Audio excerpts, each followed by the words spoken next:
Welcome to Kites Babayit. This week's theme is camp, and I'm going to read a story called Sam and Charlie and Sam 2 at Camp.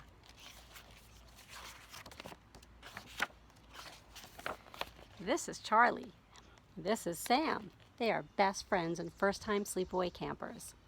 And this is Charlie's sister, who's too little for camp. She is Sam 2. Her name is Sam also, so they call her Sam 2. "We're here," Charlie exclaimed, "our first time at overnight camp." "We're here," said Sam 2, sadly. "Goodbye, Charlie." Charlie gave her little sister a hug. "Goodbye for now." Sam went to the girls' side of camp. Her best friend and next-door neighbor, Sam, had already gone to the boys' side. "Welcome to camp, Charlie," said Liz, the girls' bunk 1 counselor. "You'll love it here." She strummed her guitar. Charlie unpacked Floppy. She already felt homesick. Then she saw a letter from her family. "Dear Charlie, hope your week is filled with new friends and new adventures. Have fun. See you in a week. Love, Mom and Dad. P.S. from Sam 2. If you get homesick, think of me. I'm camp sick." Charlie put on her bathing suit and climbed down from her bunk. A girl named Olivia smiled at her. "What's the name of this camp?" Liz, the counselor, was calling.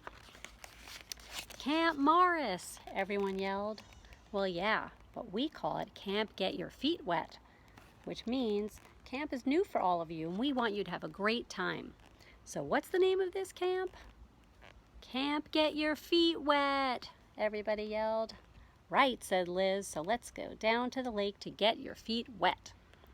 Liz put one arm around Charlie and the other around Olivia. And when they got to the lake, Sam was already waiting. Yom 2. Sam and Charlie were in the dolphin group. They were allowed in the deep water. Sam pretended to be a vampire squid, and Charlie pretended to be a scary, hairy sea monster. "Cabin challenge," the swim counselors called. "Swim to Iceberg Rock and climb to the top." Swimming was easy for Sam and Charlie, so they took the lead. Climbing was harder, though. At first, Charlie was faster. "Are you going to let bunk 1 beat you?" yelled Sam's bunkmates, so Sam pulled ahead. "Are you going to let bunk 8 beat you?" yelled Charlie's bunkmates. Sam and Charlie looked at each other, and they reached the top together. At the campfire that night, they got the Camp Spirit Award. Yom 3, Tuesday. Sam wasn't fond of cabin cleanup. His bunkmate Jackson liked it even less. "Think of camp cleanup as Shmirat Ha'adama," suggested their counselor Orrin. "You know, taking care of the earth." "And taking the earth outside," said Sam, sweeping the dirt out of the cabin. A camper named Eli held up something squirmy. He said, "and taking the earthworm outside, too." Jackson slowly got to work. Boys Bunk 8 took care of the earth, well, the dirt, and the earthworm. "But I still don't think we'll be getting the Clean Cabin Award," said Sam. "That looks pretty messy." Back home, Sam 2's room was pretty messy, too. It was out of control. "When I come back, I don't want to see this mess," her mother warned. And she didn't. Sam 2 stuffed everything under the bed where her mother couldn't see. Have you ever done that? Yom 4. Day 4. Charlie and her bunkmates were on a nature hike. "I don't like nature," complained Karen. "What does that even mean, you don't like it?" asked Olivia. "Well, I don't like ants," Karen answered. "Ooh, there's one." She lifted her foot to stomp on it. "Wait!" cried Charlie. She moved the ant away. "Why did you do that?" Karen asked. "You know, if you save one ant, it's like saving the entire world," said Charlie. "Maybe the colony can't get along without that ant. Maybe that ant is really important." They hiked on. Liz pointed out chipmunks, rabbits, and a fantastic spider web. Charlie saw an old beaver dam and a couple of butterflies. "Ow!" grumbled Karen. "A mosquito stung me." She wiped her forehead. "And I'm hot." "Nature." "Almost there," said Liz.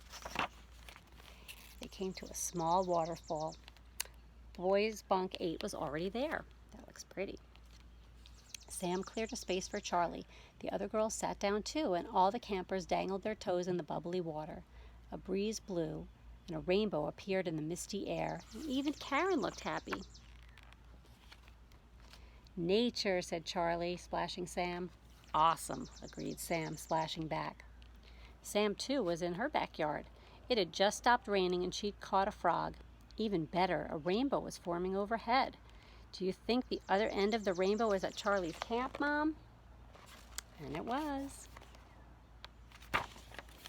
Thursday, Yom 5, Day 5. A fire truck pulled up on the field after breakfast. Its hose sprayed and sprayed, but it wasn't water that came out. What do you think came out if it wasn't water? Yom foam. Oh my gosh, it was spraying foam everywhere. That is awesome. That looks like so much fun. Yom 6, Day 6.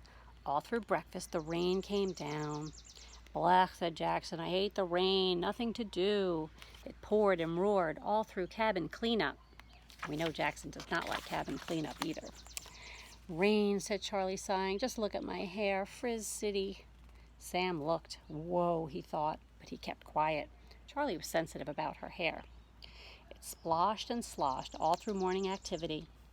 Sam made 7 lumpy lanyards. Charlie and Olivia made friendship bracelets and swapped them. It flashed and crashed all through lunch. Charlie's hair got frizzier.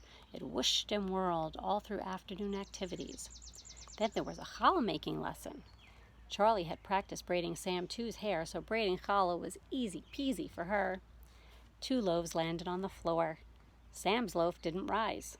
A boy named Larry ate raw dough and had to go to the nurse's office. Still, there were plenty of loaves for Shabbat dinner that night, and especially good meal served on snowy white tablecloths. That sounds lovely. After the Shabbat prayers, Liz taught everyone camp songs like Boom Chicka Boom and John Jacob Jingleheimer Schmidt. Then the campers went outside. The rain was slowing. It splattered and dripped and dropped and dripped and stopped.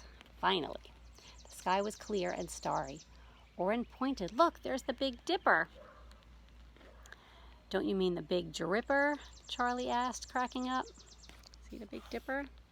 If you look in the sky on a starry night, you might be able to see it too." The rainy day was over. The air smelled fresh, Shabbat peace was all around, and tomorrow was sure to be sunny again. Yom 7, Saturday, Day 7.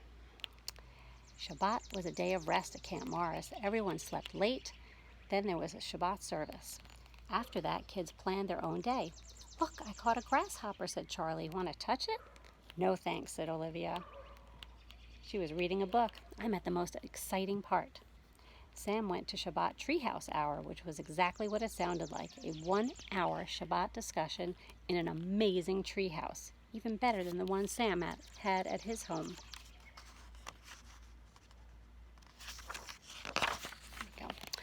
The day before, everyone had written C-mail, camp mail for other campers. Today it was delivered. Sam got a C-mail from Charlie. "Hi, Sam. Camp was more fun because you were here. But my challah looked better than yours. Your friend, Charlie." Charlie got a C-mail from Sam. "Hi, Charlie.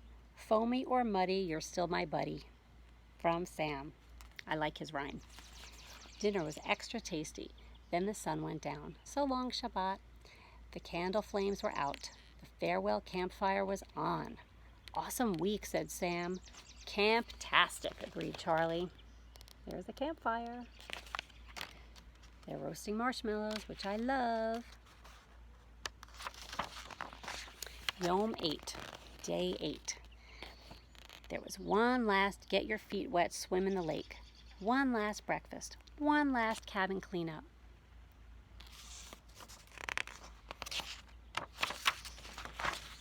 Then goodbyes were said, counselors thanked, and cars packed up. Campers and their families drove off.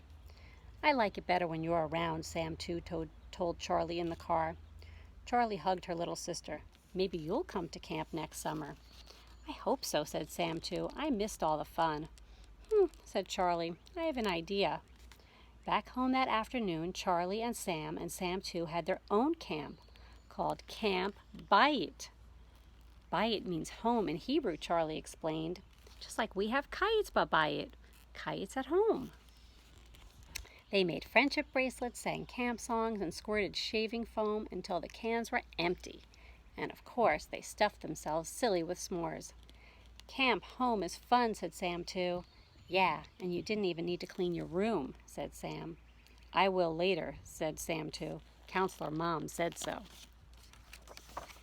The end. Have a great day. Bye. Shalom.